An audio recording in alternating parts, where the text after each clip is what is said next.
주간 힘있게 살아가는 우리 귀한 성도님들 되시기를 바랍니다. 오늘 말씀은 아마샤라고 하는 남유다 왕, 사실 우리가 만나본 적도 없죠. 남유다 왕을 언제 만나봤겠어요. 이제 구약 성경 읽다가 보면 이스라엘이 솔로몬 왕이 죽고 난 다음에 북이스라엘과 남유다로 나뉘게 되는데 그 중에 한 왕입니다. 이 남유다 왕을 한마디로 요약하면 뭐라고 말할 수 있을까요? 생각하다가 제가 자아도취에 빠진 왕이다, 이제 이렇게 한번 잡아봤습니다. 뭐 얼마나 이분이 자아도취에 빠졌을까요? 보통 우리가 자아도취 그러면 거울을 날마다 우리가 들여다보면 이 세상에서 누가 제일 예뻐요? 자기예요. 오죽하면 백설공주에서도 그 왕비가 거울을 쳐다보면서 뭐라고 얘기해요? 거울아 거울아, 이 세상에서 누가 가장 아름다워? 거울은 항상 얘기하죠. 왕비님입니다. 궁금하신 분들은 이따가 집에 가셔서 거울을 들여다보고 물어보세요. 거울아 거울아, 거기 누가 있어요? 내가 있어요. 다른 사람을 절대로 비춰주지 않아요. 이게 망원경이 아니에요. 거울이에요. 거울. 거울은 자기만 비추게 되어 있어요. 네. 그래서 이 그리스 신화에도 보면 이렇게 물을 들여다보면 물이 얼마나 맑은지, 물에 비친 자기 모습을 보고는 어찌나 세상에 멋진 사람이 자기를 쳐다보고 있는 거예요. 얼마나 예쁜지 그냥 손을 잡아서 붙잡으려다가 물에 빠져 죽었다는 게 나르시즘이거든요. 물에 비친 자기 모습을 보고 자기가 도취하는 거예요. 야, 세상에 이렇게. 근데 우리도 그럴 수 있어요. 세상에서 제일 예쁜 사람이 누가 있어요? 거울한테 물어보시면 항상 나라고 얘기해요. 사람들은 본의 아니게 자기 중심적으로 살아가게 돼 있어요. 자기가 하는 건 다 옳다, 내가 하는 건 멋진 삶이다, 뭐 이런 이제 생각을 하게 됩니다. 오늘 성경 읽어서 나오는 이 아마샤, 물론 마지막 부분에 북이스라엘 요아스라는 인물이 한 2절 정도 나오는데요. 그분은 오늘 뺄 거예요. 무시하는 게 아니라 오늘 주제에서 잠깐 빼고 이 남유다왕 아마샤에 관한 이야기를 잠깐 살펴보려고 합니다. 자, 이 남유다왕 아마샤가 오늘 성경 보니까 요아스의 아들, 또 요아스네. 이 요아스는 동명이인이에요. 네, 남유다 왕의 요아스의 아들 아마샤, 이렇게 이제 묘사되고 있습니다. 근데 아마샤라는 인물을 오늘 성경에 보시면 3절, 여호와 보시기에 정직히 행했던 사람이에요. 얼마나 기분 좋아요. 만일 우리가 묘비명에 우리가 쓰고 싶은 대로 뭐 쪽지하듯이 붙여주고 포스트잇에다가 당신은 뭐뭐 하는 사람입니다 하고 각자 써붙이는데 거기 하나님도 써붙이시는 거예요. 뭐라고 붙인다고요? 나 보기에 정직히 행했다. 얼마나 행복해. 아마샤가 기본적으로 칭찬을 받은 인물이에요. 그렇게 사악하거나 못되거나 못난 인물은 아닌 것 같아요. 일단 칭찬부터 받고 봅니다. 근데 문제는 이 칭찬이 그로 하여금 자고 교만하게 만들어요. 여하튼 계속해서 보시면 근데 이제 그분은 조상 다윗과 비교해 본 건데 다윗 같지는 않았다, 이렇게 표현이 되어 있네요. 다윗에는 못 미친 거예요. 네, 다윗만큼은 못한 거예요. 근데 다윗이 최고의 왕이었다. 그래도 그게 어디야? 다윗과 비교를 할 수 있다니.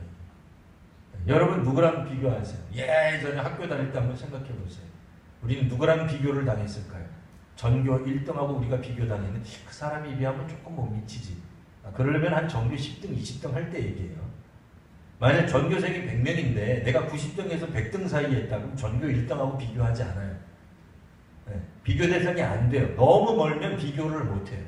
그래도 다윗 이야기가 나올 정도면 아주 못난 왕은 아닌 거예요. 그래서 점수를 후하게 받았다 라고 이제 우리가 볼 수 있는 측면도 있어요. 이제 두 번째, 이 3절에 계속 나오는 이야기입니다. 아버지 요아스가 행한 대로 다 행하였다. 아버지만큼은 했다. 아버지만 했다. 아버지와 유사했다. 아버지와 점수가 비슷했다. 뭐 그런 얘기예요.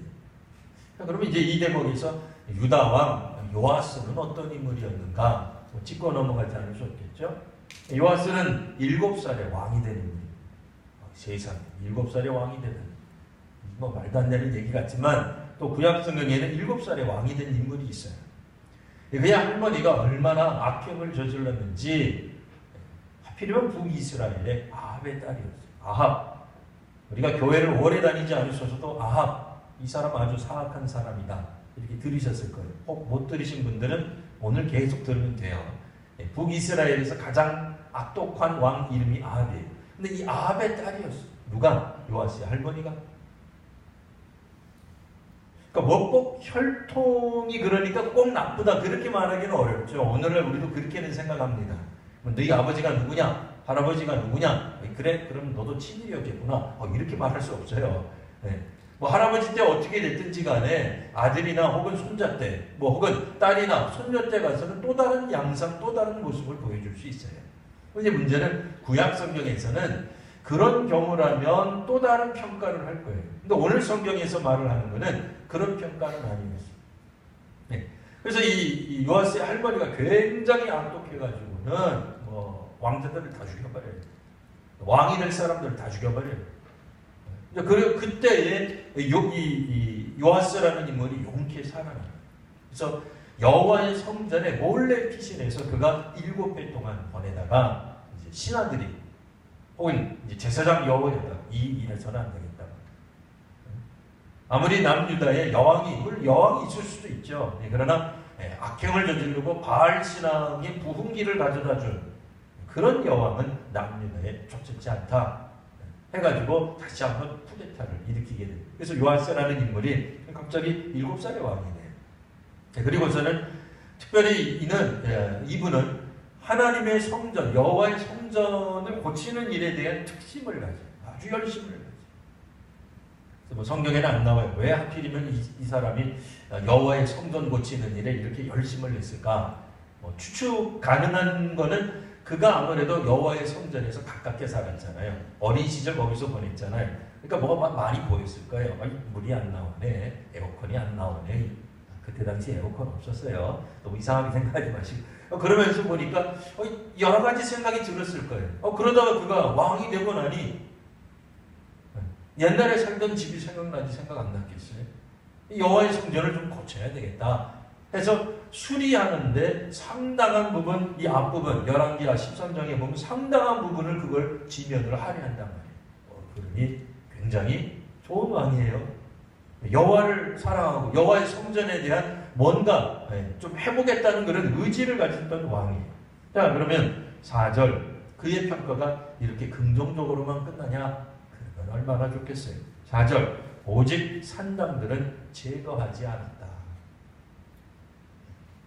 산 위에 이상하게 사당을 세워도 신전을 세워도 꼭 산꼭대기 세워요. 이 신에게 가까워서 그런 거예요. 무슨 얘기인지 아시죠? 신에게 가까우면 신하고 잘 통한다고 생각해요. 그래서 혹시 여러분들도 비행기 타실 일이 있거든 그때 기도를 많이 해요. 하늘에 가까이 올라갔기 때문에 그때 하나님 응답이 가까울 것이다. 이렇게 생각할 수 있다. 누가? 고대인들이 그렇게 생각했다. 그 얘기예요. 오늘 우리가 그렇게 생각한다는 게 아니라 고대인들이 그렇게 생각을 했어요.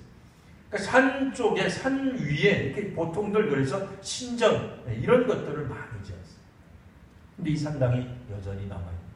그러니까 오늘 우리가 읽은 본문 4절까지만 보시면 아마샤라는 왕은 여호와 성전에서 제사를 열심히 드렸던 것 같아요. 그런데 백성들은 여전히 산당 제사를 드린 거예요. 좀 기가 막힌 거죠.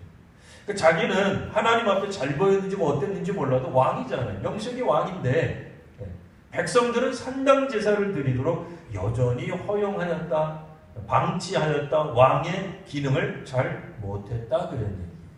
자, 그러니 그의 평가에 대해서 조금 뒤죽박죽 모호하거나 긍정적 평가와 부정적 평가가 뒤섞여 있구나 하는 걸 이제 우리가 알게 됩니다. 뭐 우리도 일반 비슷하죠. 열심으로 주를 위해 또 하나님 나라와 교회를 위해 사역할 때도 있지만 또 뭐 삐치거나 마음에 안 들거나 혹은 뭐 여러 가지 형편이 여의치 않아서 못할 때도 있다. 하나님 말씀에 열심으로 순종하지만 또 그렇지 못한 적도 있는데 아마샤라는 왕도 그런 측면이 있는가 보다 하고 이제 그 다음부터 또 읽으시면 되겠습니다. 자, 5절 보시면 나라가 그의 손에 굳게 서게 되는 날이 온 겁니다. 아마샤라는 분이 25살에 왕이 됐는데 뭐 25살 아니라 몇 살이라도 마찬가지였을 거예요. 왕이 되고 나자마자 권력을 장악하는 사람은 별로 없어요. 흔치 않아요. 쉽지 않아요. 저항이 있기 마련이에요. 그동안에 있었던 신하 세력들이 가만히 있겠어요? 귀족 세력들이 가만히 있겠냐고요. 그 이전의 왕들과 혹은 뭐 왕비들과 여왕과 결탁해 있던 그런 인물들이 무수히 많을 텐데 새로 왕이 되었다고, 새로 통치자가 되고 지도자가 되었다고 해서 이게 쉽게 뭐가 되겠냐 말이에요. 어느 순간 이제 세월이 흘러서 아마샤라는 왕이 드디어 정부를 장악한 거예요. 왕실을 장악한 거예요. 나라에 어떤 명실상부한 왕권을 수립하게 된 때가 온 거예요. 그때 그가 무엇을 했느냐? 아버지를 살해한 신하들을 제거하였다라는 말입니다.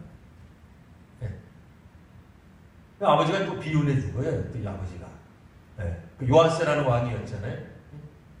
근데 이 왕을 죽인, 자기 아버지를 죽인 신하들을 당장은 처리 못하다가 어느 정도 세월이 지난 다음에 왕권이 돈독해지자, 권력이 강화되자 비로소 아버지의 원수를 갚았던 겁니다. 우리가 생각하기에, 자, 그러면 원수들의 아들들은 어떻게 할 것인가? 왜 원수가 아프면 그 다음에 꼭 뭐가 나타나요? 아들들이 어디서 또 그렇게 또 나와가지고는 10수년, 20년 지난 다음에 내 아버지의 원수를 갚노라 그러면서 자객이 된단 말이에요. 갑자기 무슨 홍콩 영화나 중국 영화 보는 것 같죠? 네, 뭐 암살자가 된단 말이에요. 그러니까 보통 고대 사회에서는 어떻게 했어요? 3족을. 중국 같은 데서는 심하면 9족을 멸한다고 얘기해요. 왜요? 아예 그냥 뭐 불온 혹은 어떤 그런 나중에 무슨 문제가 될 게 있으면 확실히 제거하는 것이 고대 사회에 흔히 있었다고 얘기해요. 뭐 우리나라도 마찬가지죠. 뭐 10수년, 뭐 20, 뭐 혹은 몇십 년 전만 하더라도 연좌제라고 하는 게 우리나라에도 어느 정도 통용이 되셨어요. 할아버지나 아버지 때 무슨 문제가 있거나 혹은 그 부모들, 조부모 시대에 무슨 문제가 있으면 그의 손자, 손녀들에게 불이익을 가하는 어떤 그런 제도를 말합니다. 있었단 말이에요. 그러니 이 아마샤라는 왕이 드디어 몇 년에 걸렸는지 모르겠어요. 25살에 젊은 나이의 왕이 돼가지고는 얼마나 마음에 한이 있었겠어요. 이 아버지를 죽인 원수들. 언젠가는 내 손 안에 요조를 내고 말이야. 근데 그게 쉽나요? 왕권이 성립이 돼요. 왕권이 완전히 강화되어야만 가능한 일인데 어느 순간 그날이 온 거예요. 그래서 아버지를 죽인 원수들을 그냥 한날 어떻게 죽였는지 그냥 확 죽여버렸어요. 우리 생각에는 그러면 그와 관계된 모든 가문의 그러니까 신하, 그 나쁜 신하들이죠. 관정을 꾀했던 나쁜 신하들에 속해 있는 모든 남자들은 다 죽일 것 같은데 아마샤가 안 죽여요. 오늘 성경에 보시면 뭐라고 나와 있어요? 하나님의 말씀에 여호와의 율법에 따르면 아들 문제로 아버지 죽이지 말고 아버지 문제로 아들 죽이지 마라. 그렇게 돼 있다. 아마샤가 하나님의 말씀에 순종해요. 여호와의 율법에 순종해요. 이게 복수에 얼마든지 분노에 사로잡힐 수도 있는데 그가 그 분노를 잘 이겨내요. 하나님의 말씀으로 이겨내요. 굉장히 성숙한 인격인 것 같아요. 그리고 나서 오늘 그 다음에 성경에 보시면 하나님이 은혜를 주시는 장면이 나옵니다. 그게 바로 뭐예요? 에돔과의 전투가 나옵니다. 7절 보시면 아마샤가 소금 골짜기에서 에돔 사람 10,000명을 죽였습니다. 또 전쟁을 하여 셀라라고 하는 성읍, 마을이 도시를 이제 이것을 점령한 거예요. 그래서 우리 땅으로 만들어버렸다는 얘기예요. 사실 고대 사회에서 이 성읍을 빼앗기는 일들이 종종 있습니다. 그러니까 땅도 중요하지만 땅에 있어서 제일 중요한 것 중에 하나가 뭐예요? 성읍, 도시가 중요해요. 왜냐면 그 성읍을 빼앗아야 그 골짜기가 되었던 평원이 되었던 그걸 차지할 수 있는 거예요. 그냥 평지 땅 얻는다고 중요한 게 아니거든요. 근데 여기 보시면 아예 성읍을 빼앗았다. 근데 그 성읍이 어떤 성읍이냐? 셀라라고 하는 성읍인데 아예 이름도 바꾸었는데 오늘까지 그러하다. 오늘까지 남유다 땅으로 존속돼 있었다. 그런 얘기예요. 고대 사회의 전쟁이 한두 번 있겠어요? 특히 국경지대에 있는 성읍들, 마을들은 뺏기고 또 빼앗기도 하고 탈환했다가 또 우리가 힘이 약해지면 또 적군들이 또 점령하기도 하고 그냥 뭐 그들은 왔다 갔다 하는 거예요. 뭐 백성들은 그만 있는지 모르지만 좌우지간 뭐 그 나라 통치하는 사람이 이번에는 이 국기 꼽았다가 다음에는 저 국기 꼽았다 이래야 되는 거예요. 왜요? 접경지대니까. 국경 가까이 있는 지역들은 어쩔 수가 없어요. 전쟁의 소용돌이 속에 왔다 갔다 하는 거예요. 근데 오늘 이 도시는 어떻게 돼요? 이 성경 열왕기하가 기록되는 날까지도 그 도시는 남유다 땅이었다. 영구히 남유다 땅에 존속되었다. 빼앗았다 그래요. 완전히 빼앗았다 그 얘기예요. 오늘까지 그러는 건 아니고 오늘 이 시대까지 그러는 건 아니고 성경이 기록될 당시만 하더라도 여전히 그 성읍은 남유다 땅으로 속해 있게 되었다. 얼마나 놀라워. 에돔과의 전투에서 이겼다는 거예요. 성읍을 나의 성읍으로 빼앗아 우리의 성읍으로 빼앗았을 뿐 아니라 계속해서 그 성읍이 남유다 영토 속에 남아 있었다. 생략된 형태로 나오지만 이건 누가 하는 거예요? 혼돈에서는 안 될 것 아마샤가 한 게 아니라 하나님이 하신 거예요. 구약 성경에서는 종종 이와 같은 일들을 생략된 형태로 설명해요. 하나님이 도우신 거예요. 근데 오늘 성경에 보시면 자, 그 다음 구절을 보면 8절 아마샤가 예후의 손자 이건 이제 북이스라엘의 종교개혁을 일으켰던 예후의 손자를 말해요. 또 여호와의 같은 사람이에요. 예후의 손자 컴마 여호아스의 아들 컴마 이스라엘 왕 현직 이스라엘 왕 요아스. 아마 사람 이름이 똑같아서 혼돈이 일으킬 수 있습니다만 다른 사람이에요. 어쨌든 이스라엘 왕 요아스에게 사자를 보내가지고는 자 오라 우리가 대면하자. 편지를 보내는 거예요. 대면하자. 이 데이트하자는 것처럼 들리죠. 대면하자가 뭐예요? 만나자 그 뜻이잖아요. 우리말로는. 근데 이 만나자라는 게 데이트하자는 게 아니에요. 정상회담하자는 건 그런 얘기인데 왜 정상회담을 하느냐? 이게 싸우자고 하는 얘기예요. 우리말 성경에서는 뭐 대면하자 이러니까 그냥 얼굴과 얼굴을 맞대서 우리 차나 한잔 마시며 국제 정세에 대해서 논의해볼까 그런 느낌 같은데 전혀 그런 느낌 아니에요. 내가 전쟁하려고 하니까 전쟁 포고하는 거예요. 선언하는 거예요. 싸우자고 얘기해요. 만나서 우리 한번 시시비비를 가리는데 어차피 싸우자고 할 거밖에 없어요. 뭐 갑자기 여기서 평화협정이 일어나고 그럴 것 같지 않아요. 그런 분위기예요. 이스라엘 왕이 곰곰이 생각해 보니까 기가 막힌 거예요. 왜요? 이스라엘이 기본적으로 북이스라엘 말이에요. 여기서는요. 이스라엘로 되어 있지만 북이스라엘은 이스라엘이 원래 12지파였는데 몇 지파가 같다고요? 10지파. 남유다는 12지파 중에 2지파. 그러니까 기본적으로 숫자가 북이스라엘이 훨씬 많아요. 세요. 숫자가 많아요. 고대 사회의 숫자 많으면 이기는 거예요. 오늘날도 그러면 안 되지만 이쪽하고 저쪽하고 패를 나눠가지고 줄다리기를 해요. 이쪽은 10만 명, 저쪽은 30만 명. 누가 이겨요? 30만 명 이기죠. 그럼 계산 하나만 하죠. 저쪽은 1명, 이쪽은 3명. 3명이 이기죠. 근데 이쪽은 2명인데 저쪽은 10지파예요. 당연히 북이스라엘이 이기는 거예요. 근데 북이스라엘에게 감히 남유다 왕이 아마샤가 에돔을 이기고 난 다음에 승리감에 좋지 않나면서 도전장을 내린 겁니다. 북이스라엘 왕이 기가 막히니까 뭐라고 또 우회적으로 우리 같으면 나는 너랑 볼 일이 없다 이렇게 간단하게 쓰면 될 텐데 우리가 성경을 읽어도 참 어렵게 성경을 적었어요. 뭐라고 적었어요? 레바논 가시나무가 레바논 백향목에게 전가를 벌이는 이유예요. 내 딸을 내 아들에게 주어 아내로 섬게 하라고 했더니 레바논 들짐승이 지나가다가 그 가시나무를 짓밟았느니라. 여러분 이게 무슨 뜻인지 막 가슴에 와닿으세요? 한참 생각해야죠. 이게 도대체 무슨 아니 대면하자 그랬으면 그냥 만나면 될 일이지 뭐 만나기 싫다든지 만나자든지 몇 날 며칠 어디서 보자든지 그러면 되지 뭐 이렇게 복잡하게 적어요. 이 뜻은 레바논 좀 빼고 읽을게요. 가시나무가 백향목에게 말하기를 그런 얘기예요. 가시나무 무슨 생각 들어요?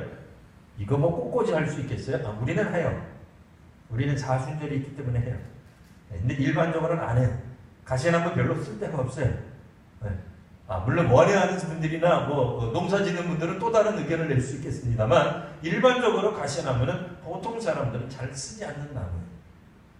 목재로 쓰겠어요? 불쏘시개로 쓰겠어요? 어디다 쓰겠어요? 백향목. 이름부터 우아하잖아요. 백향목. 그거 가지고 장을 짜면 집안에서 냄새가 날 것 같지 않아요? 좋은 향기가 백향목. 멋지잖아요. 고급 나무인 것 같잖아요. 귀족이에요. 우아한 거예요. 높은 지위에 있는 사람들이에요. 근데 가시나무는 쉽게 말하면 천민이에요. 아래 것들이에요. 쓸모없는 존재들이에요. 근데 쓸모없는 존재가 갑자기 높은 상전들에게 와서 말을 하기를 내 딸과 내 아들과 결혼하자.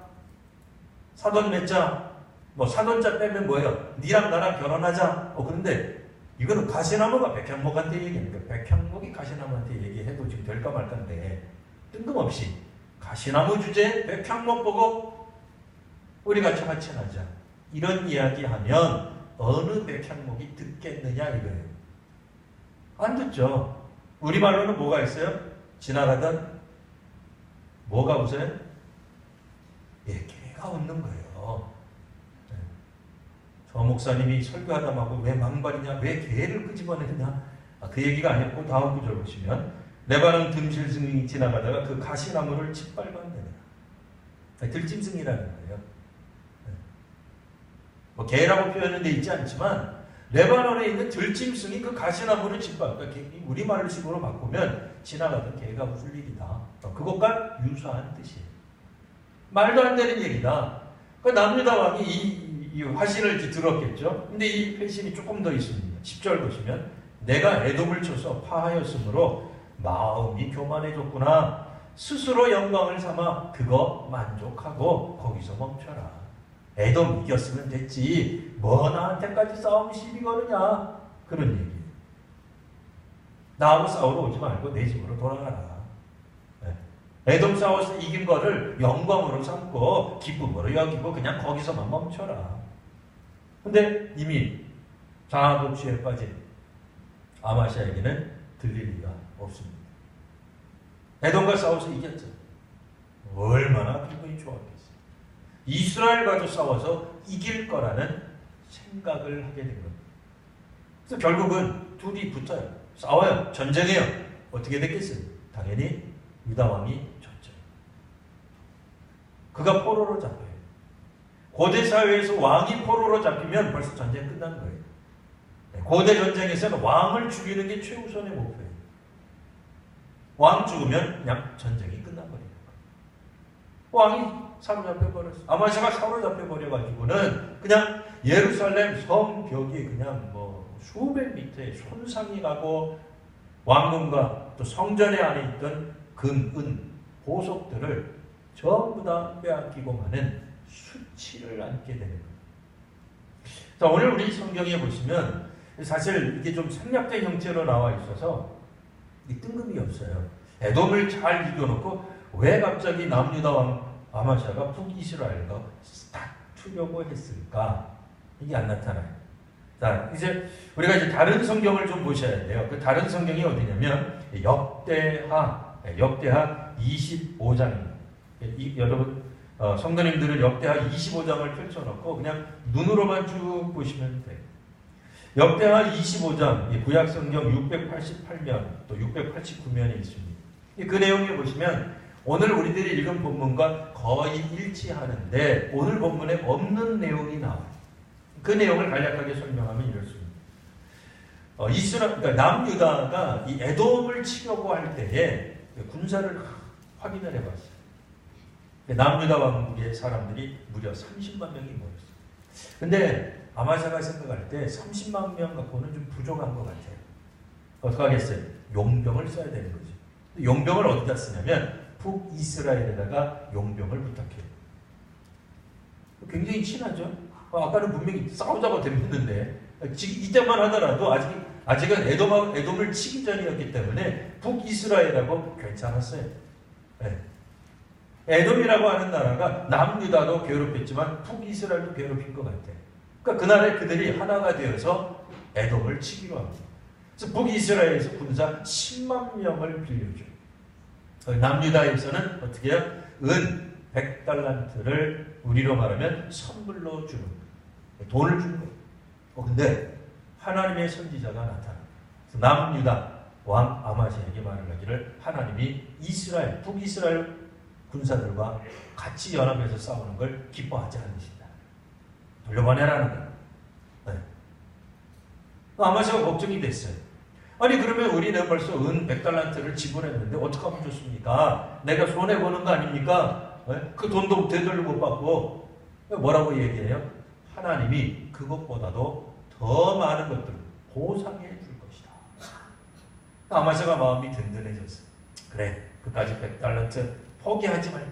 네.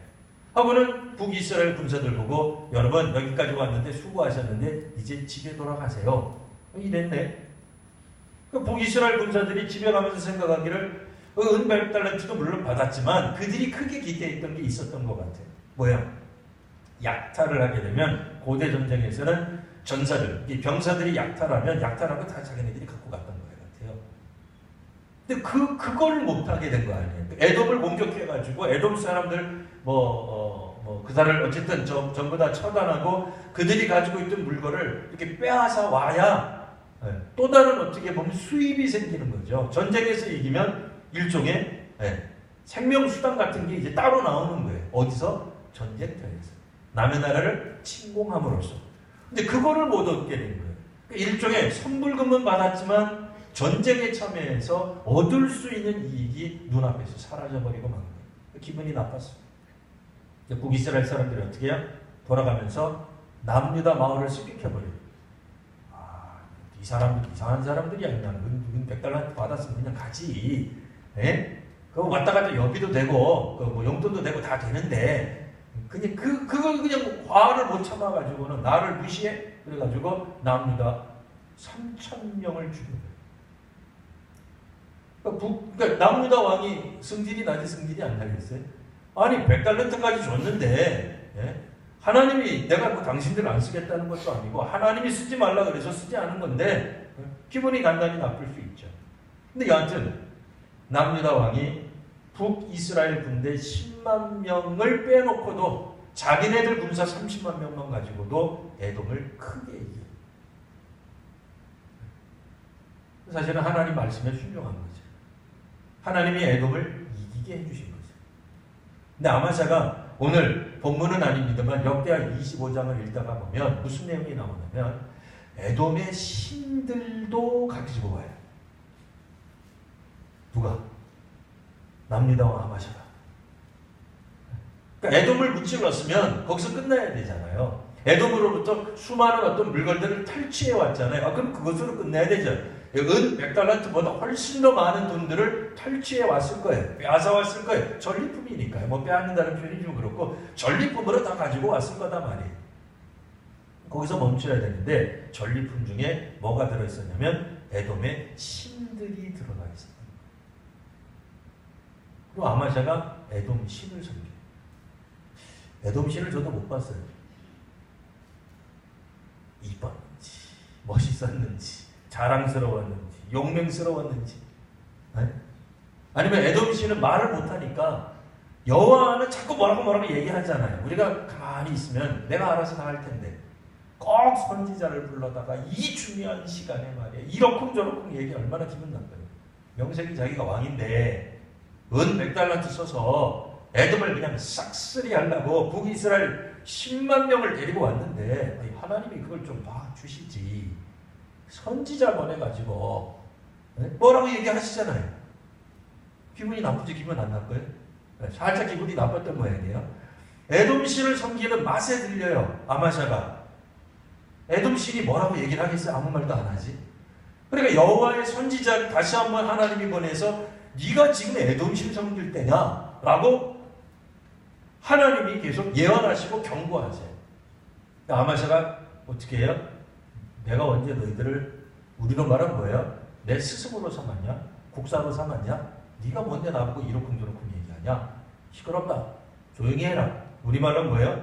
조용히 하지 않으면 가만히 안 두겠다. 그까지 나가요. 그리고 나서 아마샤가 북이스라엘에게 지금 싸움을 건 겁니다. 자기네 동족 3,000명이 죽은 원한을 갚겠다고 북이스라엘에게 싸움을 걸었는데 이미 이때는 거예요. 그 주변에는 하나님의 선지자가 없는 거예요. 여호와의 선지자가 없는 거예요. 아마사 지 혼자 나가는 거예요. 물론 합당한 이유죠. 3,000명이나 죽었으니 이걸 가만히 뒀어야 되겠어요. 은 100달란트로 줬지. 근데 그 은혜를 모르고 북이스라엘 군사들이 조용히 지나갈 일이지 지나가다가 왜 우리 남유다 사람을 죽이냐 말이에요.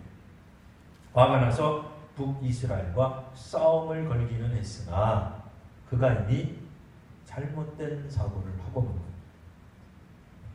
몇몇 승리들이 있었습니다. 아마사에게 중요했던 하나님의 말씀에 분노에 사로잡힐 수 있는데도 아버지를 죽인 원수들의 가문을 몽땅 다 죽이지 않는 하나님의 말씀에 대한 어떤 그런 통제 기능, 제어 기능 같은 게 분명히 있었어요. 그럴 때 하나님이 그에게 선지자를 보내서 북이스라엘 군사력이 필요한 게 아니라 나의 도움이 필요한 것을 알려주신 거예요. 하나님으로 말미암아 에돔과의 전쟁에서 이기는 일까지 벌어지게 된 건데 그는 자아도취에 빠져버렸어요. 자기가 잘해서 된 걸로 착각한 거예요. 실상 우리가 잘해서 되는 일도 물론 있습니다. 그리고 우리가 정말 잘해야 됩니다. 아무것도 하지 않고 하나님이 도와주시겠지. 이제는 하나님이 알아서 하십시오. 그것도 무책임한 얘기입니다. 하지만 하나님을 도외시하고 자기가 이 세상의 주인 되고 또한 주인공이 되어서 하는 것도 잘못된 일입니다. 결국 아마샤는 우리가 내일 본문에 나옵니다만 또 다른 반란자, 반역자들의 손에 제거당하고 맙니다. 아버지가 그랬던 것처럼 아버지도 반란한 사람들에 의해서 죽임을 당합니다. 그런 것처럼 이 아마샤도 결국은 반란한 사람들에 의해서 목숨을 잃게 되었다라는 말입니다. 아들이 안타깝게도 아버지를 능가하지 못했습니다. 아들은 아버지가 겪었던 그런 공포를 느끼지 못하고 순탄하게 왕이 되었을 것입니다. 그런데도 그 아들은 아버지보다도 위대한 왕이 되지 못했던 것입니다. 안타깝게도 하나님을 의지하지 않는 사람들은 비록 그가 어떠한 평판을 받든지 결국엔 하나님의 심판으로부터 벗어날 수 없었던 것입니다. 하나님을 믿는 사람들 어떻게 믿어야 될까요? 처음과 끝이 같아야 되겠죠. 처음에 하나님을 순종했던 사람, 하나님을 경외했던 사람이라면 끝까지 하나님을 경외하는 사람으로 남아야 될 것입니다. 혹여 정권을 잡았다고 승리를 좀 경험했다고 어디에서 많은 어떤 유익을 얻었다고 해서 그냥 거기서 포기할 것이 아니라 끝까지 하나님을 섬겨야 됩니다. 산당이나 에돔신이 무슨 얘기입니까? 그의 인생 가운데 아무런 영향력을 끼치지 못하는 거짓된 신들을 붙잡을 일이 아니죠. 하나님을 붙들고 하나님께 의지하며 살아나가는 귀한 우리 성도님들, 저와 여러분 모두가 되시기를 바랍니다. 기도하겠습니다. 거룩하신 주님, 구약 유다와 아마샤의 일대기를 통하여 오늘 저희들이 하나님의 말씀을 들었습니다. 아버지 하나님, 출발이 좋다 할지라도 끝도 좋아야 될 줄 압니다. 하나님을 경외하며 또한 하나님을 섬겼다라고 할다 할지라도 끝까지 그의 말년에도 하나님을 섬기는 일이 있어야 될 줄 압니다. 주님, 오늘 저희로 하여금 처음부터 끝까지 온전히 하나님을 순종하며 하나님께 의지하는 믿음의 사람들이 되게 하여 주시옵소서. 거룩하신 우리 구주 예수님 이름으로 기도드리옵나이다. 아멘.